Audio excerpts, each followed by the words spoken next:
그래서 피나스테라이드라는 약이 들어온 지 10년 됐다고 했는데 1년 동안 일란성 쌍둥이를 가지고 가짜 약을 먹인 군, 진짜 피나스테라이드 약을 먹인 군을 비교를 해봤습니다. 1년 동안 먹여봤더니 이 왼쪽 줄에 있는 약을 먹였던 군은 가짜 약을 먹은 군보다 훨씬 모발이 많이 자라서 인상이 다름을 알 수 있습니다. 일란성 쌍둥이니까 나이도 같고 유전적인 배경도 같을 건데 그 다른 한 가지 요인인 남성 호르몬 DHT를 억제하는 약을 썼을 때 좋아지는 것을 관찰할 수 있어서 유전적인 소인도 어떻게 할 수 없더라도 이런 계열의 약을 먹으면 어느 정도 효과를 볼 수 있다는 것을 관찰할 수 있습니다. 그리고 5년 동안 연구를 해서도 가짜 약을 먹은 군과 진짜 약을 먹은 군을 비교를 해보니까 가짜 약을 먹은 사람은 경미하게든 심하게든 계속 진행을 하는데 진짜 약을 먹은 사람은 조금씩 계속 머리가 5년까지 계속 더 좋아지는 것을 볼 수가 있습니다. 그래서 피나스테라이드를 5년 연구를 해서 가짜 약을 먹은 군과 진짜 약을 먹은 군을 1년, 2년, 3년, 4년, 5년 이렇게 관찰을 해봤더니 이 약을 먹는다고 해서 무한정 머리카락이 늘어나지는 않습니다. 어느 정도 정점에 갔다가 조금 줄어들기는 하지만 가짜 약을 먹은 것과 비교를 했을 때 1년, 2년, 3년, 4년, 5년으로 가면서 이 평균 머리카락 수 차이가 점점 벌어지는 것을 알 수 있습니다. 약을 먹지 않은 가짜 약을 먹은 군은 계속 진행을 해서 머리카락 수가 급격히 줄어드는데 약을 복용한 군은 어느 정도 이를 계속 유지를 하면서 호전을 보이는 것을 알 수가 있습니다. 그리고 기타 먹는 탈모약은 그렇게 자주 먹는 탈모약은 아니지만 여성에서 한번 써볼 수 있는 약인데 안드로겐 과다 증상, 그러니까 이런 탈모 증상 외에 여드름이 많이 나거나 얼굴이나 팔다리에 지나치게 털이 많이 나거나 생리불순이 있거나 그런 다른 안드로겐이 과다할 때 나타나는 증상이 있는 여성형 탈모증에서는 이러한 항안드로겐제를 써서 효과를 보는 경우가 있을 수 있습니다. 또한 판토가, 케라민, 마이녹실 S, 카플러스라고 해서 여러 가지 약용 효모나 케라틴, 단백질 같은 것들을 합성해 놓은 이런 약들은 약간 보조적인 영양제 개념이긴 하지만 손상된 머릿결이나 그 손톱 발육 부진에도 효과가 있어서 여성들에서 전체적으로 머리카락이 많이 손상되어 있거나 약해져 있는 경우에 쓰면 효과를 보는 경우가 있습니다. 그리고 이제 바르는 탈모약인데요. 미녹시딜 용액이 대표적입니다. 2%, 3%, 5%가 있는데 주로 여성은 2, 3%, 남성형은 5%라고 하지만 실제로 환자들을 처방할 때 여성형 탈모에서도 5%를 처방을 해도 별 문제가 되지 않습니다. 먹는 고혈압 양으로 처음에 사용되다가 복용하는 환자에서 다모증이 발생하는 것을 발견하고 바르는 탈모 치료제로 개발을 했습니다. 최소 6개월 이상 꾸준하게 사용할 효과가 나타나고 하루 2회 도포를 해줍니다. 남성보다는 여성형 탈모에서 조금 더 효과가 나은 것으로 알려져 있고요. 혈관을 생성해주고 모발의 생장기를 연장하고 모발을 굵게 해주는 그런 역할이 있다고 보고 있습니다. 65세 여성에서 5% 미녹시딜 용액을 도포를 했을 때 도포 전에는 이렇게 탈모가 있었는데 6개월 후, 10개월 후에 비교를 해봤을 때 점차 모발密도가 증가하는 것을 효과를 보는 것을 관찰을 하였고요. 그리고 또 최근에 나온 약으로는 L-크라넬 용액이라 그래서 이것은 어떤 여성 호르몬에 가까운 제제인데 여성 호르몬 작용을 한다기보다 그 탈모에 작용을 하는 남성 호르몬 농도를 저하시켜주고 성장기 모발을 증가시켜주는 역할을 하기 때문에 주로 여성형 탈모에 쓰지만 남성형 탈모에 써도 부작용은 없습니다. 하루 한 번 도포하는 약입니다. 그리고 이러한 약물 치료로 충분히 효과를 보지 못하였을 때 고려할 수 있는 방법으로 수술이 있습니다. 본인의 후두부 모발에서 일정 부분을 피부를 조금 떼어내고요. 그 부분은 봉합을 합니다. 그리고 떼어낸 것을 칼로 여러 가지 절편을 내서 모낭 군 단위별로 이렇게 가늘게 박리를 해서 이것을 모낭 이식기에다 끼워서 모발에 심어주는 겁니다. 모발을 떼낸 부위는 일자로 봉합을 하기 때문에 머리카락으로 가려서 나중에 별로 표가 안 나게 됩니다.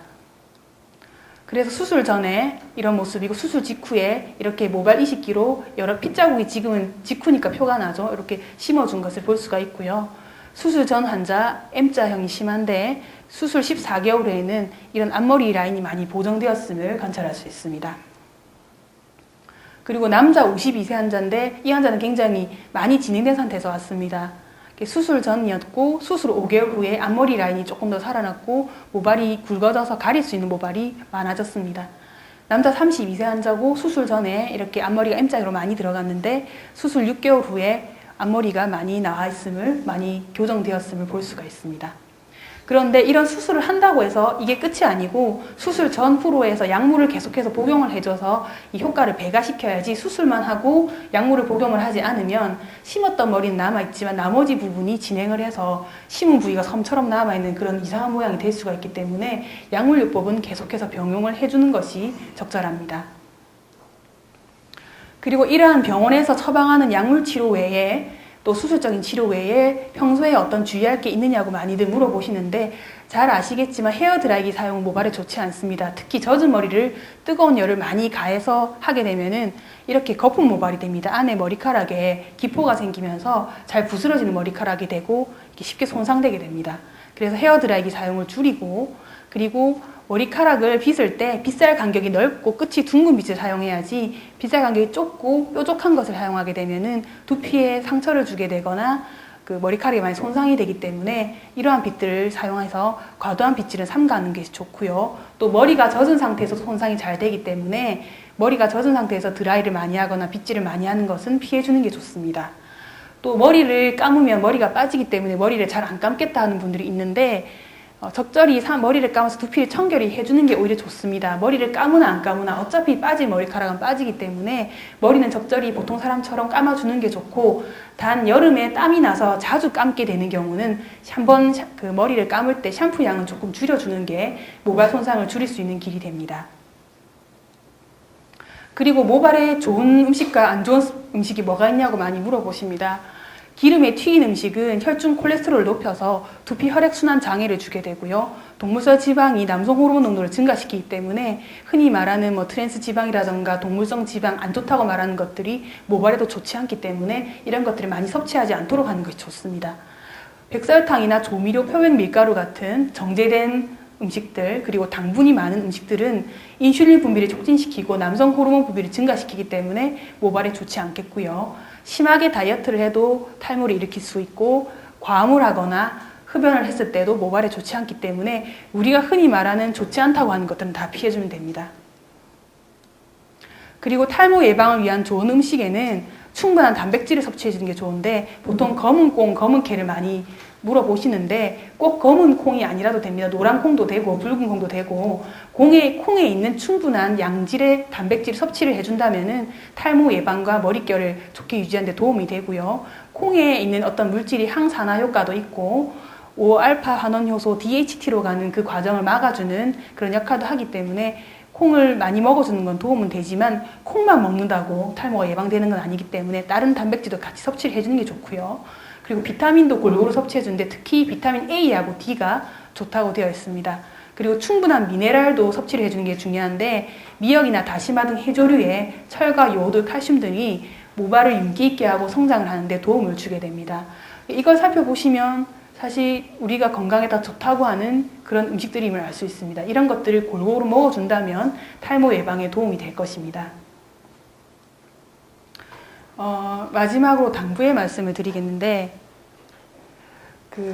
뭐가 좋다더라, 뭐가 안 좋다더라 하는 여러 가지 전문의가 아닌 주변 사람들이 이렇다 저렇다 하는 말에 지나치게 귀가 얇아지면은 여러 가지 입증되지 않은 그런 제품이나 그런 방법에 의존하게 되면서 시간과 돈을 많이 낭비하게 됩니다. 실제로 아까 말씀드린 여러 가지 약물들은 여러 해 동안 많은 사람의 탈모 환자를 대상으로 그 효과와 안전성을 입증을 해서 나온 약물들이기 때문에 그런 약물들을 먼저 시도하는 게 순서이고 시간 낭비를 줄일 수 있는 방법입니다. 그리고 두피 관리와 샴푸 제품 사용을 많이 하는데 두피관리센터가 생겨서 많이들 관리를 받으시는 걸로 알고 있습니다. 하는 것은 좋습니다. 좋은데 그것만을 해서 이미 진행된 탈모를 원래 상태로 돌릴 수는 없습니다. 탈모 치료를 하면서 보조적으로 두피 관리 적절히 해주는 것은 권장드리지만 두피 관리만으로는 아까 말씀드렸듯이 두피 바깥쪽으로 보이는 머리카락 말고 두피에 있는 모발을 만들어내는 털집은 두피 안쪽에 있다고 했습니다. 그것을 바깥쪽을 관리를 해준다고 해서 안쪽에 있는 모발에 모낭에 작용을 해서 머리카락이 자라나게 하진 않기 때문에 모낭까지 작용을 하는 약물들을 사용을 해주는 것이 중요합니다. 그리고 탈모가 이제 나이가 들면서 그냥 생기는 것, 유전적인 체질이다, 그렇게 체념을 하시는 경우도 간혹 있는데 정확한 진단과 적절한 약물 치료로 진행을 방지하거나 모발을 자라게 할 수 있는 그런 지금 치료 방법이 개발이 되었기 때문에 그런 것들을 체념하지 마시고 또 다른 민간요법이나 두피 관리에만 치중을 하지 마시고 이런 그 병원을 방문하여서 적절하게 진단받으시기를 바랍니다. 예, 이상입니다.